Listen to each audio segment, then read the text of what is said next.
This episode of Verbal Tap brought to you by NogiBJJGear.com. Use the promotional code VerbalTap15 to get 15% off of your order.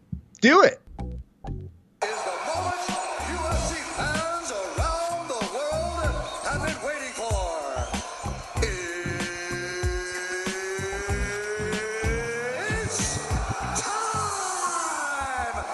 I have returned a married human being, spent 2 weeks in a 23-foot travel trailer, still married, so good sign. First month's the hardest, which means it is time for Verbal Tap, the show that proves fighting way easier from outside the cage. I am your host, Kevin. With me, of course, Raph Esparza. Raph, I missed a lot. How are you?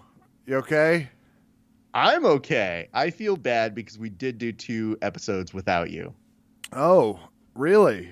And I definitely don't feel bad. Good news is didn't have service at the Grand Canyon, so couldn't even see the betrayal. Feels good just to arrive back to it. I will tell you that the people that we did get to do over under Kevin without Kevin, Yeah? I think you would have beaten them this time, Kev. Oh, F yeah. What was I guess let's... So the theme of this episode was how many questions did I get? You get 10 questions to ask me. Perfect. Because you not only were without reception, but up until maybe a few days ago, you didn't even know what was going on in the world. So you've come back to very strange circumstances, Kev. And I've been in what I have been calling electoral college purgatory for the better part of, and I realize my brethren, country, and sisterin, and theydren, we're all stuck in this cauldron of full moon witchcraftery that turned out into our first question. Who is president currently and about to be? Depends. What state do you live in? I live in Colorado. Then it's definitely Joe Biden. Yeah, it is. They announced that shit hot and fire. It was also, they announced Cory Gardner's oust too. And that poor guy, for someone who voted with, this was all that they were talking about because it was really fascinating. For someone who voted 98% of Trump, boy, did Trump supporters hate him in Colorado. And Colorado already isn't a big Trump supporting, which led to a real ass meeting for poor Cory Gardner, who was like having to explain at the debate, no, I mean the Supreme Court thing, because he was one of the rich people who was like, there's a process. Like, we must dignify it. He wasn't just like, we're in power, bitches, suck it, which would have probably fared better in the state of Colorado. So he was so sad. His commercials, Raph, you and I, he could have paid us half of whoever he paid him to help with these commercials to just tell him not to do any of it. It was so bad. One of them was him washing a car. It's like, why are you doing that? So he's talking about how corrupt his opponents are. You look like you're just washing his car. I don't see the visual here, my man. So you and I should talk about that next election cycle if things are going poorly for us economically. That's my election memory. Why is Colby Covington, Tito Ortiz, and oh my God, I'm looking at the list. Here it is. Jorge Masvidal, great. Yep. Eddie Alvarez, there's the list. Raph. Oh, Gina Carano, ouch, that one hurts. That one really hurts. Yep. I really liked her in Furious 6. I'll have to check. Raph, why? That's question 1A. This is just a tag on. I think it should be question 2, right? Answer the question. The people demand to know. Fine. God damn it. I gave you 10 to ask me to come back into this show, and I feel that this is being completely something that you're taking advantage of. All right, fine. 1A. Kev, okay, first of all, fighters don't become fighters because they can count. They rely on other people to do that for them. Some of them also lose money because they can't count. Some of them also forget what round it is because they can't count. These are just some of the small jokes we would say to these folks. How many of them live in Nevada and work at the election commission? No. Jeez. I feel like it's going to be year 18 of Verbal Tap where you're like, great news. Nevada's reported 100% from, oh my God, the 2020 election? What? what happens is when your supreme leader does not concede an election and spouts conspiracy theories of election fraud, which you cannot verify on your trusted sites like eagleorg.com or informationofreedom act.takebackthecountry/wrong. Kev, this is a very, very weird circumstance that you have one guy who is going to spread the fact that there is voter fraud, and when asked to present said voter fraud, holds some kind of press announcement with Rudy Giuliani in front of a dildo shop. Well, you know, can I have the good people on the CM Punk is on the Joe Biden train, Raph, so you're vindicated. Once again, in the CM Punk vault of Raph's Hall of Great Predictions, along with Sahir Baruzada.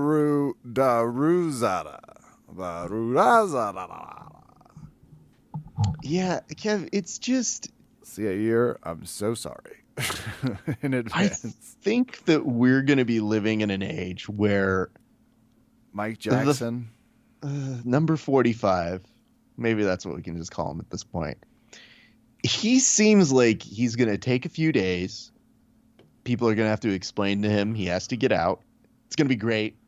A black woman is going to be able to evict him. We all enjoy that. I would tell you, though, that I feel like he's still going to have some influence, and he's still going to be peddling all of this nonsense.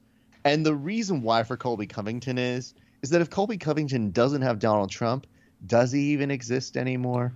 Well, are you ready? Not currently, that would be awesome. But are you ready to juxtapose Jorge Masvidal sharing a History 101, the Al Gore projected winner?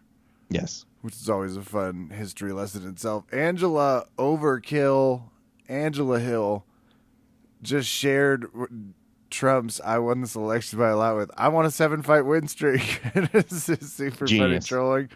And Frank Shamrock gives a congrats out to Joe Biden and Kamala. So, you know, that's a win, right? Well, yeah, of course. It's a huge win. And let's not forget here, Kev, if you count every legal vote, Mark Hunt, you can also find the people who probably still voted for Tito Ortiz. They had 3 seats available in this Huntington Beach district. And guess who was number 3? It was the Tito Ortiz. Now, we would congratulate him, except for the fact that, as you mentioned in your selection of folks who have said really dumb shit, he did say that California needs to do a recount for Donald Trump. Kev, I know you have the Google handy and available to you. Can you do me a quick solid and see what the numbers are for Donald Trump in California by any chance? You know, I think I can make that happen, Raph, along with the popular vote, which is right now 75 million to 70 million. Let's do a quick show more, and you know they're going to want to show me California. Wow, this is hard. Where are we at? What does it look like to you? Because it seems like it's a very blue color, right? Oh, tremendously. Here we go. I just have to hover over it. Holy smoke. 64.6% of the vote to 33.4%. You are not a Trump land. In fact, the Libertarian candidate didn't do horribly. 9 million votes to, let's just round up to 5 million. And it's not. It's 9,163 to 4,741. But Tito Ortiz wants a recount in California, who may already in his short political career have more gaffes than Joe Biden. Learn from the Democrats' mistakes. Put your money where it matters. Don't go against the Mitch McConnell of electorates. Go sue somewhere in Arizona. So yes, to a bunch of states, they will not, and what appears like, MMA fighters. I like that he's staying in his lane already, though, Raph. He's like, look, I don't think I have that kind of reach. I'm going to stick to my jurisdiction. I demand to recount. To all these MMA fighters into a select number of certain states or regions, they will not accept the results. And that is due to the fact that a very, very sad fat person in the office is unable to cope with it. So we'll see how this plays out because it's going to be fun. One of my favorite things about this is the fact that normally, as per tradition, the outgoing president invites the incoming president to do a tour of the White House. The good news in this case, and as was sassily written by one New York Times writer, is Joe's good on a tour. He's pretty familiar with that place. Yeah.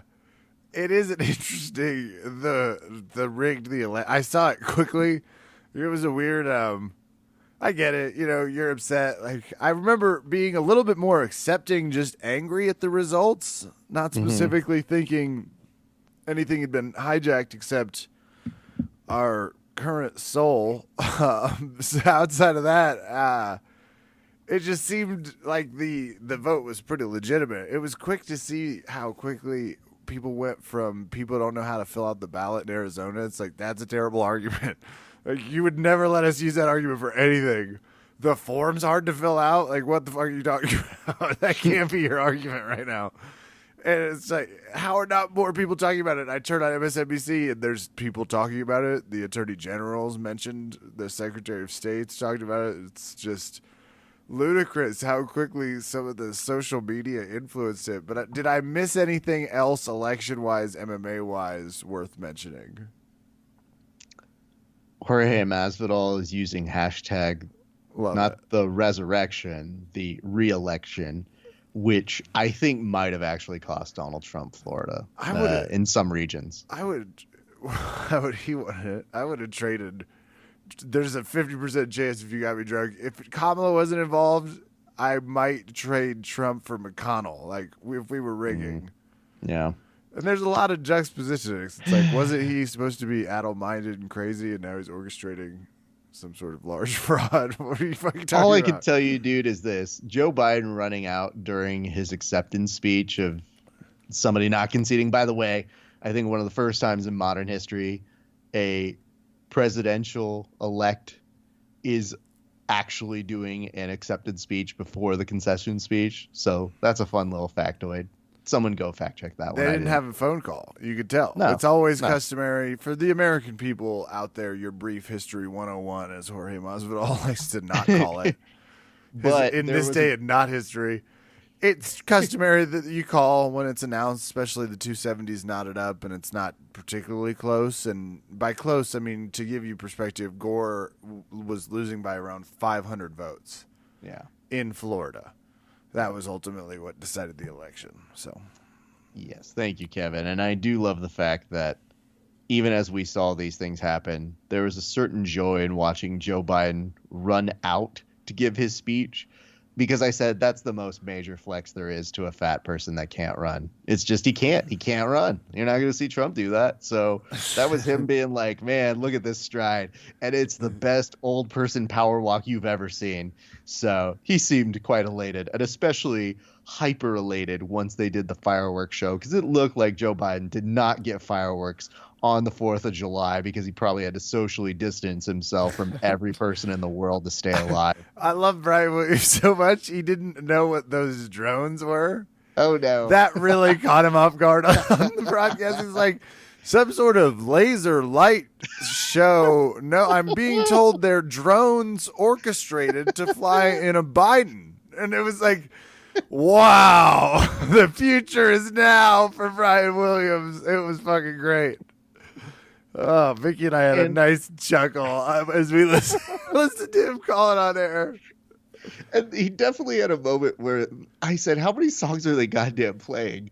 They played like 10 songs. A lot of dancing. In a giant medley. I forgot they did that. I forgot. Like, you always forget that about elections. Because the last one did that whole Men in Black memory flash to us, where we forgot what, like, any joyful. I don't remember this much dancing at any of the Obama Biden elections. No. And I would tell you this, Kev, when they got around to closing it out with "Simply the Best" for Kamala, you could tell that Joe Biden walked over to her and just goes, "Hey, I put that one special on the Spotify list just for you." Double finger guns, shades on. I just will tell you this, Kev. I know some of you are subscribing to an MMA comedy podcast. Some of you might be very angry about this, and I understand that. We've been there. However, there's something interesting that's happening here. You got one guy who's not conceding, and it says that they're trying to steal something from America and that things are illegitimate, has very little proof. In fact, zero proof. And then you got a guy here who's actively saying, hey, listen, I would really like it if maybe we could try to work together on this one. And I'm not even going to govern as a Democrat. I'm going to govern as an American president, like as an actual American. And if we could stop being so divisive, maybe we could get together. And you think to yourself, I still want to go with the guy who says this is all too corrupt and we should really be more divided. I think the answer is maybe this is the time to come join the other side, because we're going to go through a real rough time. Because the next step that happens here is watch what happens when liberals aren't happy with Joe Biden. We know that step's coming. So they're already the seeds are already being planted for internal turmoil for the House. Thus far, have not taken the blowback well. Finger pointing is going on. I was like, oh, that's right. That's what Democrats look like when they're charged. That's the real They America immediately, we know. damn it, start fighting with each other. I forgot. Oh. If you see some of your neighbors dancing and you don't know why, it's because we get one day off. Now, I don't know what the real meme sort of little embargo that we have here is, but anything funny and remotely great about this, I'm still putting on for about a month. It's been awesome. Because we've lived through a lot. It's been really helpful. I will also tell you guys, yes, we do realize this is the opening of the show, but just admit to yourself, things have been really shitty the past 4 years. And if they were great to you, they weren't great to other people. So at least acknowledge that, and maybe we got a shot at this. Fun. And, Chappelle's SNL monologue, Raph. This is my last non-MMA question. Did you see it? What'd you think? I did. It wasn't bad. It was, it's Chappelle doing Chappelle stuff, which is a little intense. You know what he's doing at this point? I've told people. Preaching. He's definitely preaching, but his voice isn't even the same. It's down an octave. It's so much deeper, potentially from pot. Who knows? Put these angry whites inside. That was such a great. But we stop mass shootings. I did enjoy that line a lot, by the way. I would tell you, though, that I saw it. I was pleased at the parts I needed to be pleased with. He's still a very funny human being. But to me, Chappelle is in this era of being a jazz musician in this late part of his career, where he's smoking a cigarette and just playing you a song that goes on for 15 minutes and you go, I think that was amazing. Or was it? I don't even know anymore. I just know I like him. So he said a couple things that, yeah, okay, it had a couple notes. Yeah, good. So that's really all we need. And honestly, the degree of difficulty of being funny at a time when a lot of people are happy and a lot of people are not, it's hard. But some of those jokes, they just landed, and you got to be okay with it. And some of the other ones, if they didn't land for you, guess what? It's a show, and you paid nothing for it. So go fuck yourself. I got all I need out of a Chappelle segment. His SNL things have always been like a mini hymn. So he does something personal, he does something political, and then he gets like his little mannerisms where he gets mad at the crowd and the producer. Sorry, Lord, thought this was a comedy show. I mean, and starts yelling. And Vicky and I both are like, why is he smoking a cigarette? Why has he been doing that? Like, I love it. But he immediately busts out his trademark type jokes. Like, I guess that you're allowed to say it. It's like, he's smoking a cigarette. He's allowed to do whatever he wants. Like, there are no rules. He's good. Well, the thing that Kelly and I joked to each other is I said, so he's just there for the monologue in one sketch? And she goes, yeah. I go, man, what a fucking cush SNL gig. I'm going to do part of the stand-up that I've been working on for a bit. It's going to be 10 minutes long. You can't cut me off. I might ad-lib. If I do in a sketch, you just fucking eat it. But I'll do one sketch, and if I feel like it toward the end of the night, I might show up for another one. And Lauren just goes, well, okay, I mean, right, we could do that, Dave, but, you know, the way the show goes, we normally have like 5 or 6. I said one sketch, bitch! And then just gets out of there. Well, you know, he comes on to host. He's like, I'm going to take an edible by sketch 3. And it is a shame, but he... I haven't watched the actual show yet. I just got through the monologue. We did that. The show is disjointed all over the place, but it does what it needs to do. And I'll tell you this. If the payoff was Jim Carrey doing 6 all over the place episodes of him as Biden, just to get to him ending with loser, worth it. Don't even care. I'm not here for your commentary on Jim Carrey doing sketch comedy like he's not a sketch comedy god. Like, that was exactly what we wanted, and we got it. So, wish fulfillment, it works. Kev, do you have a number 2? Okay. Well, so that was just to keep myself in check. You son of a look! It was 2 when I asked about the SNL sketch. 1 was President, 2 was SNL sketch, a monologue. Excuse me, but that's kind of must-watch television. Could be. I'm not talking about The Bachelorette and all the craziness going on there. Am I, people? By the way, Kelly looked at me during one of the Bachelorette commercials and goes, is he going to be up on this? I need a full report from Kevin. I said, oh, my God. I'm so glad Claire's leaving. I've never been more glad someone broke the rules and trapped a beautiful man with potential into what's going to be one brutally high-maintenance relationship.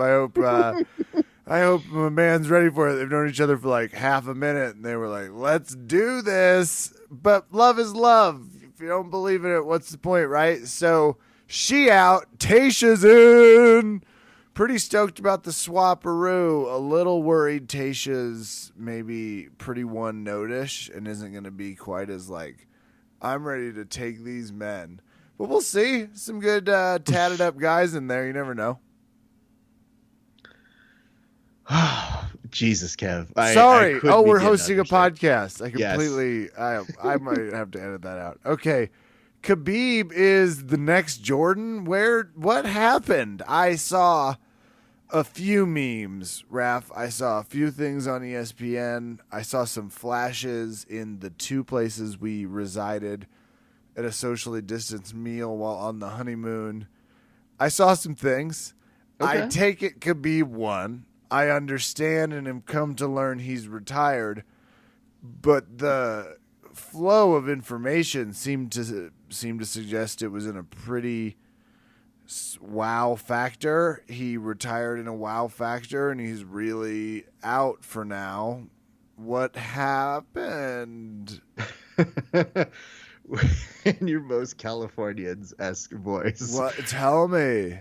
Did he take the 405 South Santa Monica, catch the breeze, think, oh, I-10, I-5, what's slower right now?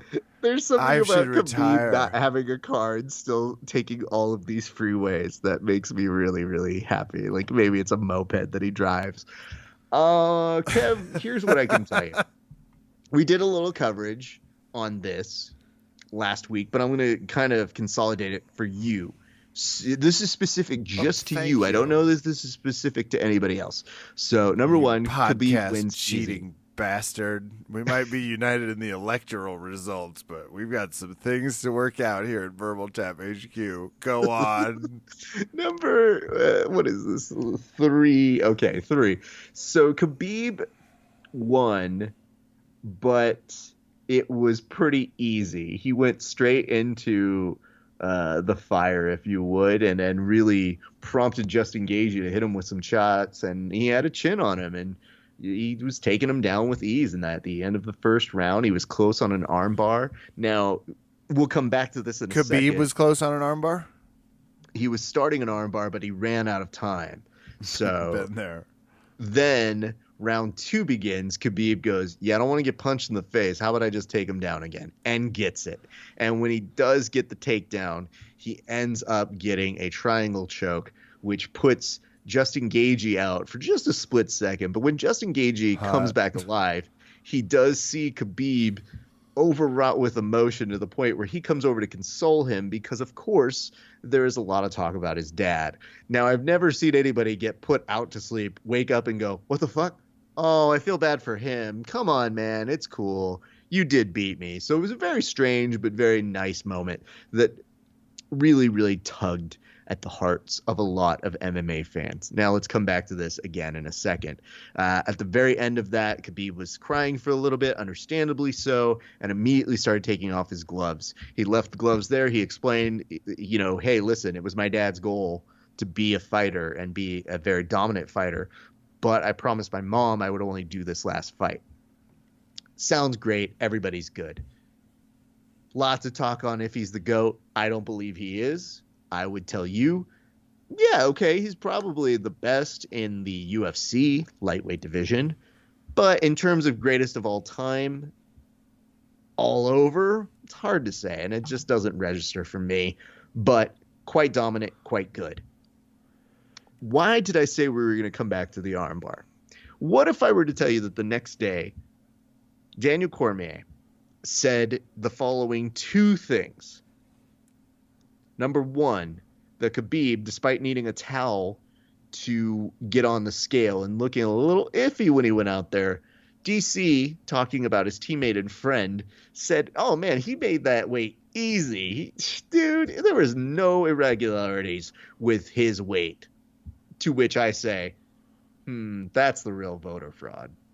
I will never believe Daniel DC Tal Cormier with anything he has to say about weighing in.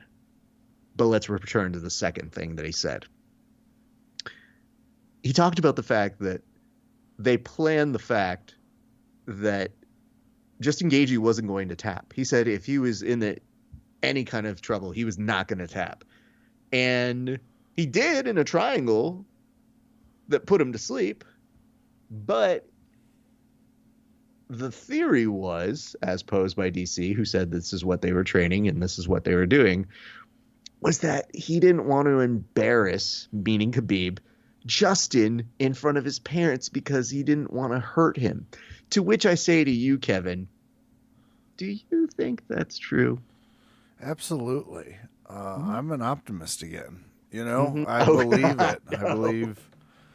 I believe there's a subtle part of that when you're either going to be a killer or not. And I want to give Gaethje all the credit for being such a gentleman in such a time of ungentlemanly requirements. And to go to sleep like that really is the icing on the cake because it's such an involuntary act to voluntarily do, Well, you should also know that even when he did tap, he was tapping pretty furiously, and it was a generous, let's see how this plays out. Oh, he's dead. Somebody get the legs. So it did if take he that dies, kind he dies. of a moment. Very much so. And now, you talking about DC telling the truth there, Kev, is quite nice because if you go back and look at UFC 254, which, by the way, is now available on the ESPN Plus app, we don't get any money from them, but we do get money from NogiBJJGear.com. If you use a promotional code Grappling Hour, I'm sorry, VerbalTap15, you get 15% off of whatever you put. That's a good plug.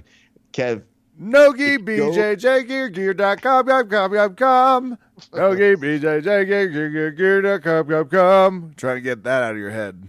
I mean, it's essentially Lady Gaga's telephone, I think. So it's fine. I'm sure we can remix the fucks out of that.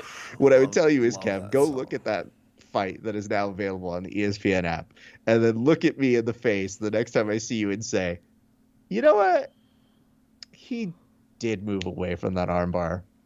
Or, you know what, Raph? There's no way. He was trying for that armbar. He just didn't have enough time because he would have broken the fuck out of that arm. Well, fun. Okay. These are small notes, but I presume then, and this is 3.2, is Khabib really retired, or is this like a? I don't mean to belittle his announcement, but you know, it's been the trend to retire so people can take a little break. You can get a lot of money when you unretire. And we're going to be talking about retirement in the next few questions. So 3.2, is he really retired? Kind of? No? What's your take? Depends on who you ask. If you ask your friends around, you say Khabib's a man of principle. There's no way that he would even come out of retirement. If you ask maybe some other people, they might say something like, oof, well, Khabib was never going to give Conor a rematch, so I believe that because he's in charge of his own destiny. He's always been a weird outside kilter kind of guy, no matter how much money Dana would have thrown at him. But if you ask Dana White that night, man, it was a crazy fight. You know, going out on top, respecting his father's dream. I mean, I always say, if you're going to go out and you feel like you're going to go out, you got to go out. 3 days later, you know, I was talking to Khabib. And I think he's going to go for 30-0. Yeah, I think after talking with him, everybody's real emotional that night, but that was really his dad's dream. Cut to us making a meme of Marge Simpson as Miss Nurmagomedov going,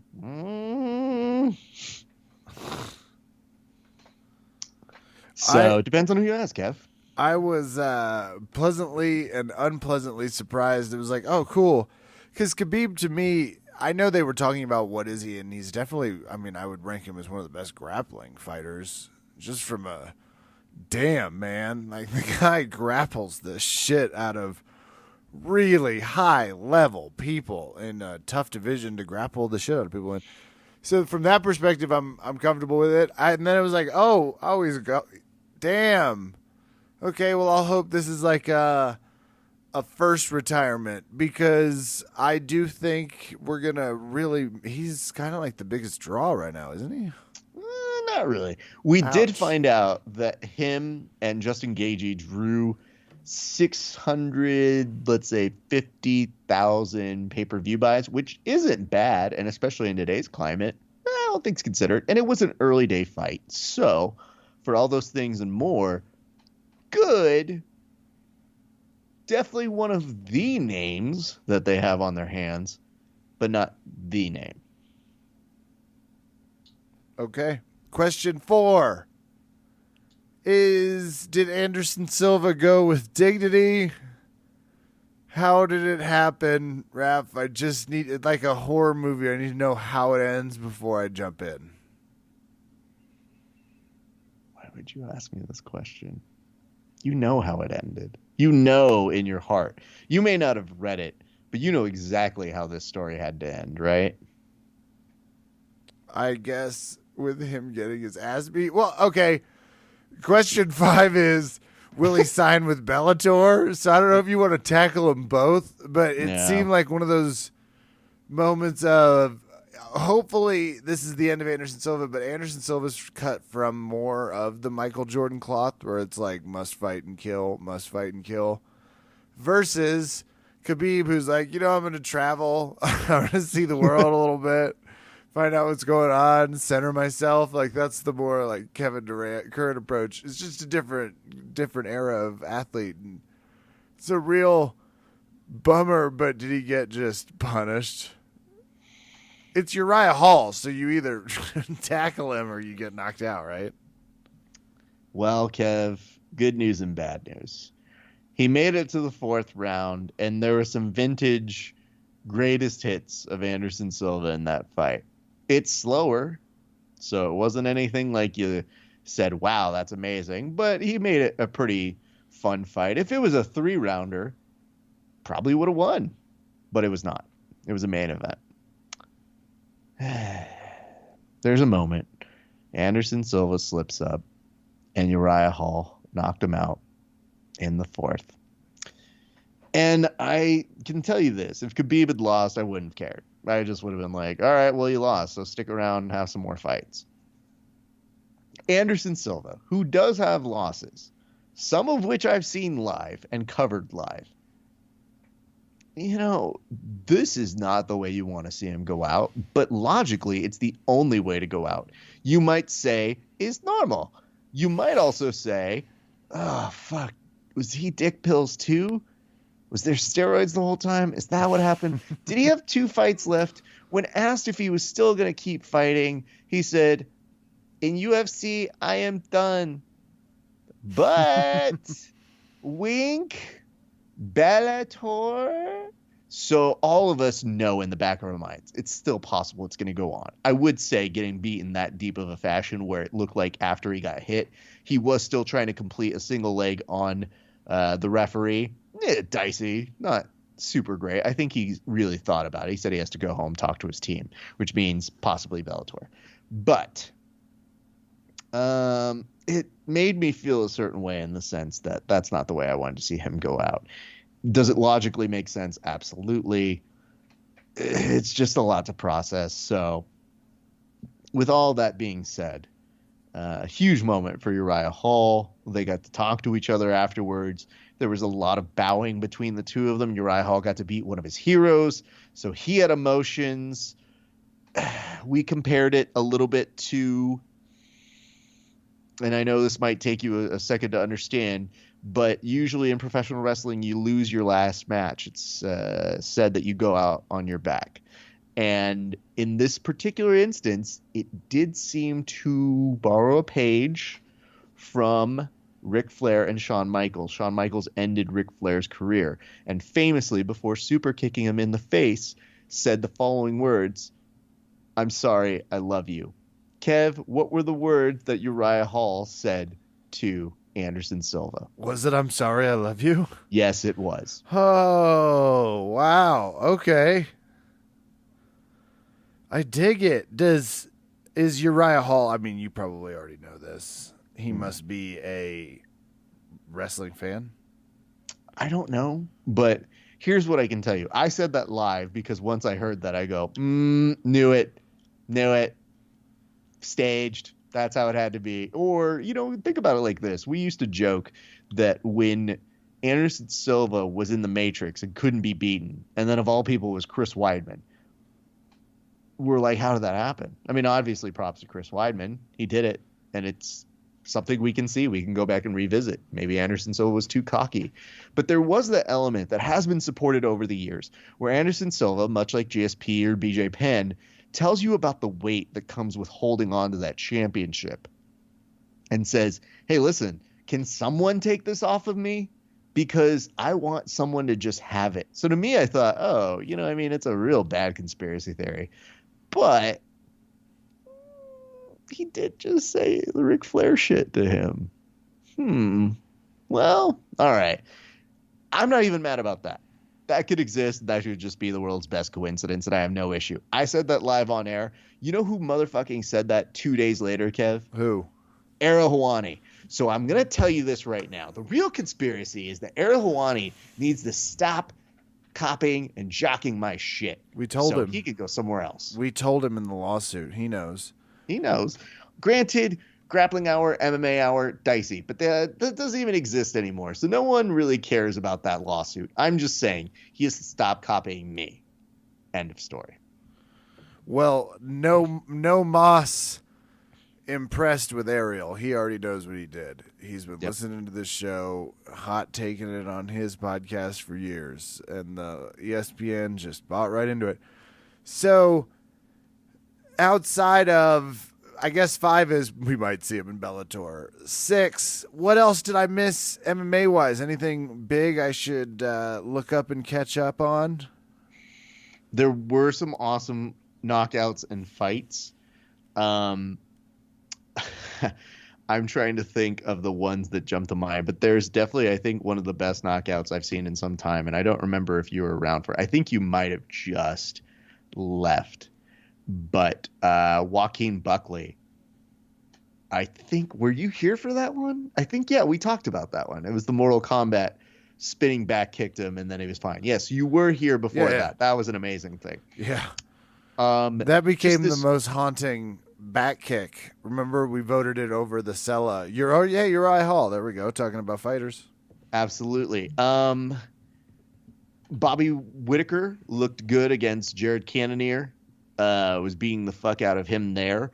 I would encourage you to maybe watch Casey Kenny versus Nathaniel Wood.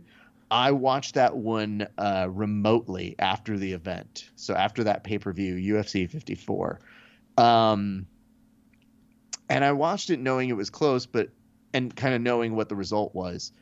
And I got to tell you, Kev, it was so glorious to not be trying to score a fight and just enjoy it for what it was. And I said, oh, that was actually pretty great. So highly encourage you to go watch that one.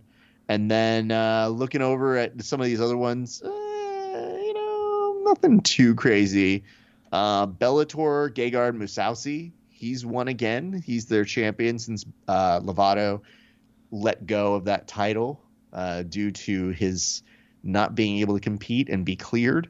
So there was that. And then over the weekend, I believe it was Barcelos versus Taha. That was a great fight as well. I would very much tell you to do it. There are a couple head and arm triangles. I felt like once you left, I had people texting me and being like, submission of the show. And I said, I know. Kevin's not here. I'll tell him afterwards. So now I'm telling you. Hey, that's fantastic. Okay. Number 7, and this one cannot be overstated. Tito Ortiz is now a member of the government. Tito Ortiz is somebody who won out here in Huntington Beach. And I know that a lot of you guys have feelings about California. Let me just say, on behalf of all Californians, we're very sorry. And you really got to know Huntington Beach to know how he did it. But yes, if you are talking about somebody who thinks Q is saying the right things, but also is incapable of saying the right things, you have yourself one Tito Ortiz. I guess this is why it's always funny to me whenever you see people talk about Joe Biden having dementia, which is that, let me get this straight. The current president is currently angry and hiding in the White House, barricaded up, because counting is bad. Okay. And then Tito Ortiz is now saying we should get a recount. Yeah, okay. Maybe we should check the source material here, kids, before we go any further. So, yeah, I'm sorry, Kev. That really sucks. We gotta refer to himself as a council member, so who knows? Who knows what's going to come of that? But well, for him here on out, Councilman Ortiz. Difficult. I guess I assume the Huntington election is always just described by like a fight over by the gym rack outside. It's like, who's going to be Huntington Beach's county commissioner? And it's like, oh shit, it's Tito Ortiz this year. Just beats the hell out of the Democratic candidate, who's not bad. He was actually a quarterback at USC, a backup, but he's good. He's got a great criminal justice reform policy, but a terrible right hook, and just got winged in there. And then they lifted kettlebells, and Tito just won. So can I just say there was a real missed opportunity to that's really democracy at Huntington Beach. There was a real missed opportunity to go ahead and address this by calling yourself a different region's bad person. Be like, he may be Huntington Beach's bad boy, but I'm Pasadena's moderately good person. Would have really rolled off the tongue. I think that would have been a real way to establish yourself. But unfortunately, his seat is in Huntington Beach, so I guess it stands.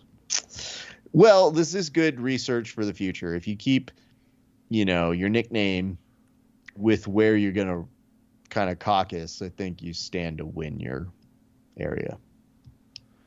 Well, I will keep that in mind when I run as the Denver says too much when he's drunk guy. Let me go number 8. Chief still winning like crazy, right? Oh, and I had 2 sports ones. I had 2 outside the non-MMA sports ones. Okay, what's the second one? I'll answer this one in a second for you. Dodgers. Holy shit. This goes way back. I was trying to look at my notes. I can tell you that the Chiefs only have one loss thus far into the season, Kevin. So I think that is still good enough to say they are rocking and or rolling. My homies is doing just fine. Feels really good. What would I tell you about the Dodgers? Well, you can't talk about the Dodgers without the Lakers. Can't talk about the Dodgers and the Lakers without Kamala Harris. Like, it was a three-peat. We did it. It's a great sports season for us here in California. Here's what I'm going to tell you, man. The Dodgers winning. I forgot to actually do that on last week's episode. I actually thought about it. I said, how did I make the whole episode without giving a Dodger nod? Because it's been a while. And I was at least alive for the last time it happened. But now I could really relish it because they've come close and it's been yikes. And yeah, did somebody go out there with a mask that they then took off because they didn't want that to get in their commemorative photo and then maybe was a super spreader event because of that? Hey, listen, it's not the 7-inning stretch anymore. It's the 7th inning COVID test. And everybody knows that now. And that's just the way the world works. Also, when he did run back out to the field, it was me going, no, don't ruin this for us. We want this so bad. But then I look at that, and then I see at the Notre Dame game about 7,000 people running onto the field. And I just think to myself, this is the new celebration. I mean, I know it's the old celebration, which is to run on the field, and I don't know why you're running out on the field. I don't know what that does. I don't know why you do that. You just feel the need to jump around and get in a circle with people. It didn't make sense before COVID, but it makes way less sense now. So, yeah. But other than that small little thing, which has not seemed to really be a bigger difference, which you would think it might have been, it was glorious, Kev. Baseball meant something again. Basketball meant something again. And how are you reacting with the fact that the NBA is gearing up to go real quick back on the force? Excited as long as the players aren't moody about it. The players are going to be like tweeting shitty things about work. Being, this is fun. LeBron's post about it, which was just kind of a expression emoji where he's blowing off steam when they said short a season back in sports. To me, it's like, take your time. Like, do whatever your $1 million body crew tells you to do. Like, whatever. It's also hard for me because I just think, ooh, does that mean we get to do another fucking championship sooner? Because if so, I'm in. I will tell you, quite excited about the news. I did not get to watch like any of the World Series, so as I've been catching up with sports, I was like, all right, so the cool thing is because I have Sirius, I have XM right now, I have satellite, so we listen to the Chiefs beat the Bills, so all sports things I got caught up on was like, the NBA is about to fire off two of my favorite things, free agency and the draft, immediately, and free agency seems like it's going to be hot fire this year. LeBron's peeved. Was like, excellent. Great. What an awesome start to his offseason. Spent 8 minutes. It's like, of course they're going to want to go back. They need it's a lot of money. And then juxtapose that with, I was actually excited about the Dodgers that LA finally did it. It feels like good poetic justice because there was some wrongdoing there. Yeah. It would suck to be a Dodgers fan and have to live through that. I would tell you this, though, Kev. Here's a little extra special moment that I don't know that I've fully expressed yet. And I thought I would have told this story, but I have not yet. Did you know that the Dodgers closed it out on what would have been my grandpa's 100th birthday? So to our family, it was a very nice moment of us going, Gramps, I don't know if you exist somewhere else, but if you do and you got some pull, be really nice today. And it worked. So I don't know if my grandpa also, again, former immigrant of this country, had some words that he said that influenced something else that happened this past week. Don't care. All for it. I guess the moral of the story is if there's a Star Wars Ewok celebration scene that happens at the end and you see the Force Ghost, I think my grandpa's in there. I will. That was number 9. Where will I see your grandpa next? So that's good. We can check that off the list. And that's 100% something I think of so consistently, which is like explaining that to people where they go, that's a cool story. And I was like, fuck you, it's my grandpa. Wore a Dodger hat every fucking day. I'm so jazzed that that's a thing. Can I verify it? No. Do I care to? No. It's a great story. And I'm just going to make sure that we continue it on. But for our family, it was especially nice. So, yes, I understand people may not love Los Angeles right now. But I'm just going to remind you of this real quick, which is that we were the last place to do it, both for this, World Series and a really cool, what is it called? Oh, right. NBA championship in the same year. It is remarkable. Number 10. Ask me. Well, let me tell you. I don't know this about you. Have you been to the Grand Canyon? I have. It is okay. You didn't tell me. It is moving. It is stunning. It is one of the most beautiful things I've ever seen. So you had the full April Ludgate, Chris Pratt moment where he sees the Grand Canyon and is overcome with emotion. What about it to you was so captivating? You're walking, there's this quiet through the forest that leads up to it, and you see it, and there's a vastness. And underneath that are these crevassing, crazy wonderments of deepness that just go into this next valley of, oh my God, how the F do people get down there? Unbelievable. So just a pure hits you like a ton of bricks, really a once in a lifetime sort of thing. So holy hell, loved it. Loved it. So it's bigger than you can even possibly imagine. So that's how I feel currently. Drove down a stupid road to leave it because I trusted some pretty hard to get technology service wise. Luckily, in the appropriate vehicle to do so, but 15 miles took us like an hour and a half to do it. So it was so slow and treacherous and mountainous. So had the full RV experience as well, Ref. I can only imagine. And I guess, does that take you to 10? Was that your 10? Yes. Okay. I guess I get 2. Number 1, what was the best moment of your wedding? The I do's. We did it. We got to then just kind of have a casual little family experience. My sister did the nuptials. My dad played some music. The family helped us get everything ready. It was just a real nice little finality to a fun evening where we were about to start stuffing our faces with a shit ton of barbecue that we're still using through a soup means now, Raph. We did some freezing and it. Anyway. On urbanpoorpeople.com. We'll continue to tell stories. Oh, no. There was, just a lovely family event. So it was beautiful. It was at sunset out here. We had all the lights. We had family. We had dogs. That was the best part.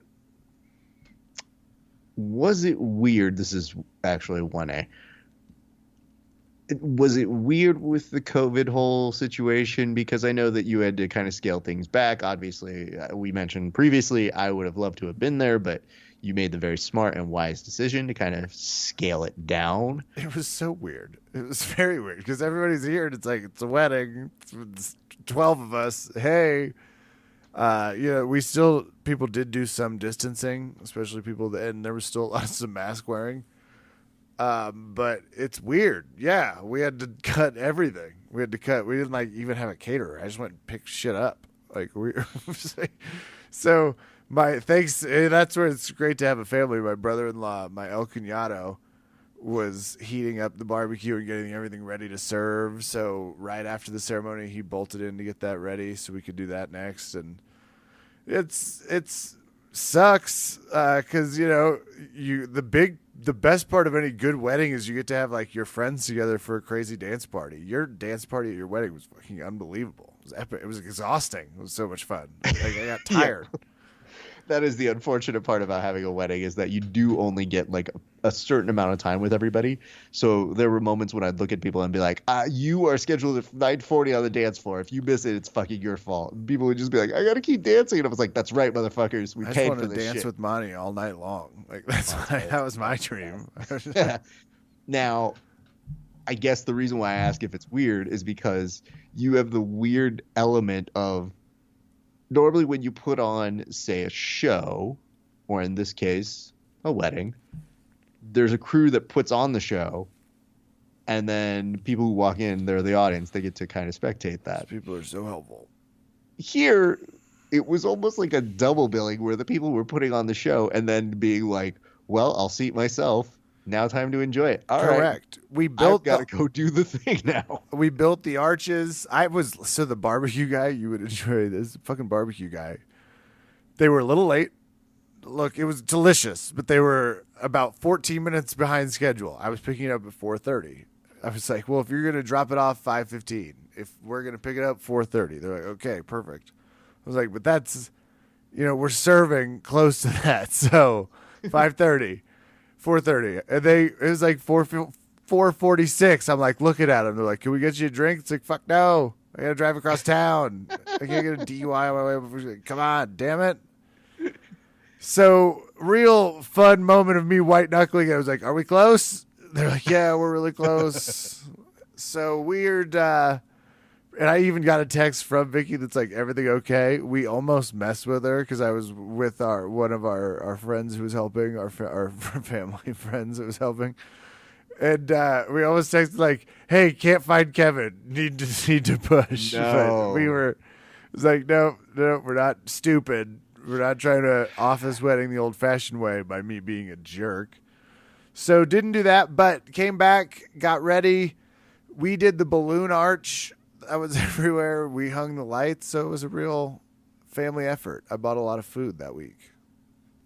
That's good. Well, the pictures look lovely, so kudos to your friends and family members and your photographer for supplying those. That was very, very heartwarming to see, especially as we were getting close to the end of an election. I think there was something that happened that day politically that I just came home and I go, that's so fucking, aw, yay, that's nice. Well, famously, it was only family. Vicky, one of Vicky's brothers passed away. Alcoholism's a bitch, and it's drug and struggling. We see you.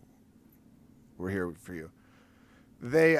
So she had her best friend here. So that was and her husband was also the photographer. So they had a double threat of masked up help, and they were extremely helpful. So it's always good to have your best lady there. And, it's ultimately my wife's day, as you can also remember. So Did a great reveal. She had to take her shoes off halfway through it. Big win. And then we still did some dancing the night away in the backyard.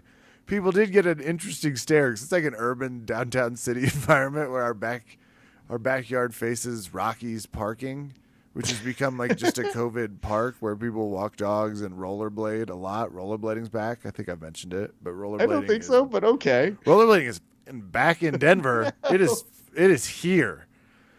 So people were just walking out all of a sudden, be like, "There's people watching." It's like, I can't see it. I'm sorry. That's great. So I had a lot of fun. Well, this leads me to, I think, my second question, which was, what was your favorite moment during the honeymoon? I know that you mentioned the Grand Canyon, but did you have a particular great moment when you had the 2 weeks off and you got to just be away from it all? We did 33 hours of driving total, 3,000 miles, 4 states, 6 campsites.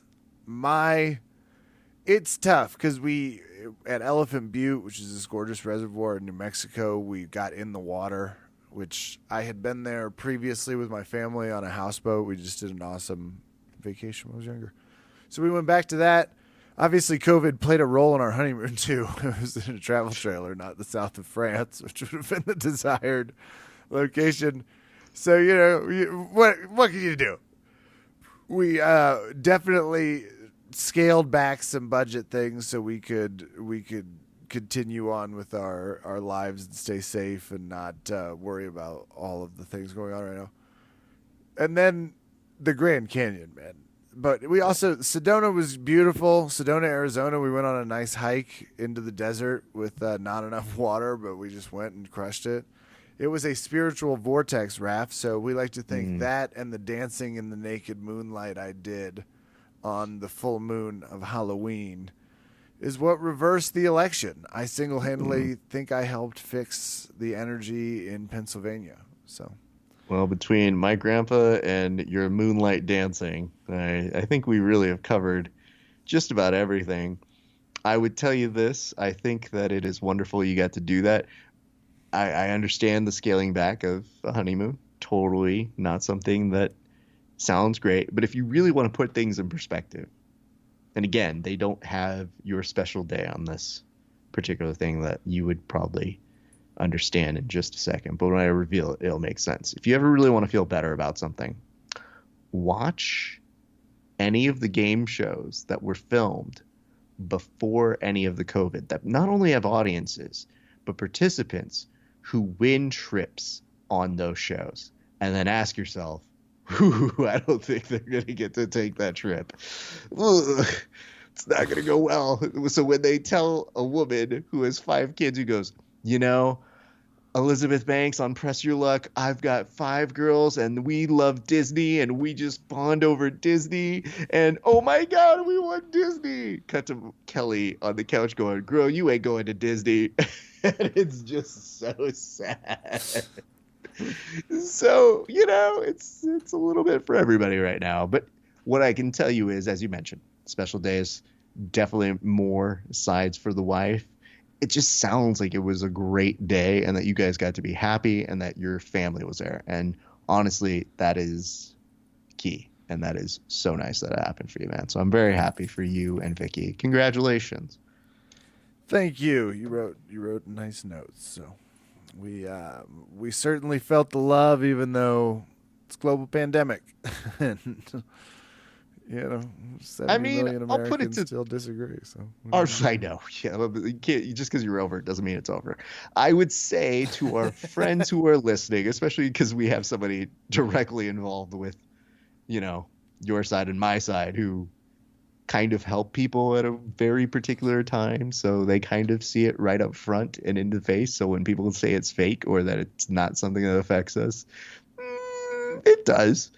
And that's just us having people. That's not even talking about civilians or people that unfortunately have bad things going on in their lives as a result of this. What I would say, though, is, Kev, what's always been very nice is every time I've gone to Denver, we've always had great food and partying and booze.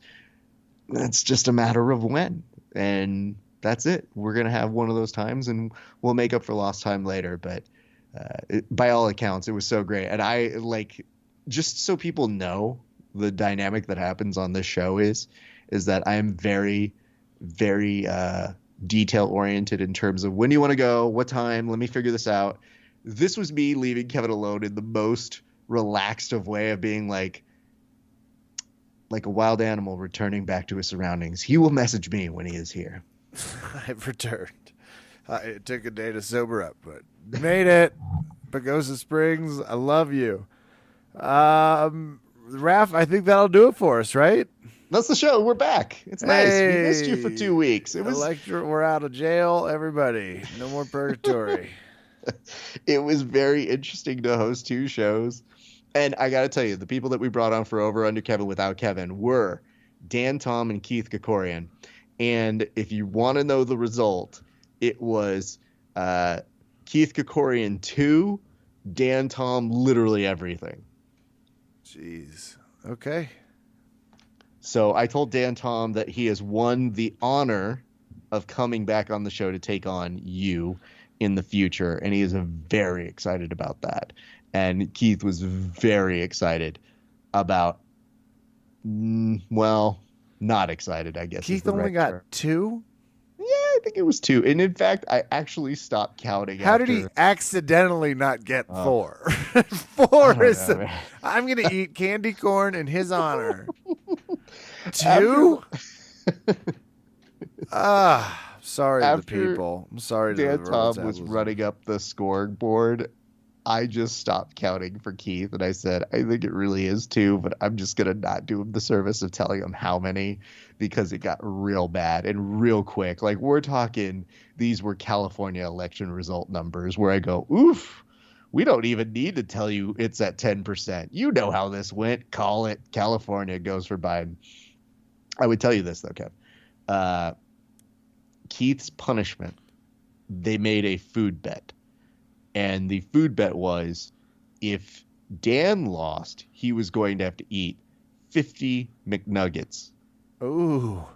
And Keith, when he lost, and Dan, credit to him on this one just for this mere fact, which was he asked him what his favorite restaurant was, like fast food restaurant. And Keith said, oh, I like Jack in the Box. And he goes, cool, you're going to eat 20 tacos. And Keith goes, okay, well, I like tacos. And then when it finally dawned on Keith that he's going to have to eat 20 tacos, he goes, man, I don't know. 20 tacos is a lot. That sounds like a bad idea. I thought, Keith, you're willing to end Dan Tom's life. Like, can you imagine? I said Verbal Tap Legal is going to make sure that we have to put out a release that says we are not responsible for this bet. And if Dan Tom wins, we have made him sign a release already. That's an impressive amount of McNuggets. I'm trying to think of what my number would be. I think I could crush 20 without like having to really focus. So I think with a little effort, I could easily get into the 30s. Don't you? Where are you at? I know I can do 20 easy. It's just you and I are such fat kids. It's like it doesn't even. There's a benchmark. There's got to be a lot of people who are like, you can eat 20 McNuggets like without fucking thinking. Yes, I can crush 10 for a snack. Pretty sure if I finish this show, I could go out and get it right now and be like, well, I guess I'm kind of full. You and I do the 50 McNugget challenge. It's like, that's not a thing. It's like, we made it a thing. But I got to tell you, Kev, check out what we do next. The minute you left, they start getting into a food bet as I go, oh, man, it is good Kevin's not here, because I just couldn't have my conscience think. That adds a lot of cholesterol, and I'm not okay with it. But if you guys are... And what you're can I talking do? to a guy who's about to use some wedding money to purchase a rowing machine, because it is holiday weight season and all the gains made have been barbecued off, Raph. Yep. Well, Kev, I think the show is now back to normal. We're happy to have you back. Everything is going to return back to our normal weekly endeavors of nonsense so we can get back to reporting. Guess what? I looked up the schedule. Fight scheduled all the way till December 21st every weekend with the UFC. There's also a combat jiu-jitsu later this month. They've got a hot fire submission underground, and if you want me to give you a little preview of that as we start to segue off, I think it's important, but here's what you should know. Go. The submission underground is going to be Satoshi versus Mason Fowler, and then you've got Lowen versus Spencer, which is nice. But this submission underground, Kev, is going to have Ryan Bader versus Derek Lewis. It's going to have Hunter Johnson versus Fabricio Verdum. Shut up. Then it's going to have Donald Cerrone versus Rafael Dos Anjos. Damn. Okay. Oh, this is an awesome submission underground. There's a lot of people I want to watch grapple in that list. So even if you think to yourself, those sound like weird matchups for a couple of those and not in particular one, yeah, you might be right. But that's kind of cool that we have some star power on this one. And they're not even the co-main or main. So at the very least, it's going to get us some more people who are going to have some passing interest, and I welcome that. So congrats to Submission Underground for saying they were going to close it off with a big card, and they are not lying. So Submission Underground, that one. We've got Sin City Submissions coming up in a month. I think Submissions on the Shore is doing a show. We're not short on shows, so we've got a lot of work to do to close out the end of the year. But I will tell you this, Kev. I was going to leave the last of the show. The last question was originally supposed to be, do you have any departing words for Donald Trump? But then I realized, you know what? We might get to save that for another episode come, I don't know, January 20th or so. So we'll start spinning the wheels on that because that I seems was like like, we have 2 more months together advice. Calm it down, buddy. Losing sucks. Take a deep breath. You're almost done. It's golfing and some ranting on TV for you, my man. But if you guys enjoyed this one, there is the potential that maybe we can do a roast of some sort or a greatest hits, actually lack thereof, of Donald Trump. We'll talk about it more, but it might be something that we kind of go out the wheelhouse of MMA that we do every once in a while. It's going to feel good not to hear about Omarosa on MSNBC, won't it? For That'll be real. nice. Like Jared Kushner's face won't be on the New York Times website. It's going to be fantastic. You're going to love it. Trust us. Like, it's going to be okay. Love it. That'll do it for us here at Verbal Tap. Kevin, thanks for listening. Good night and good marriage.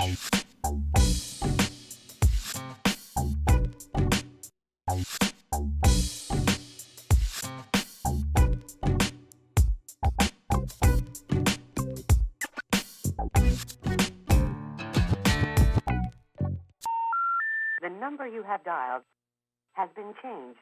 The new number is... Please note, the new number is...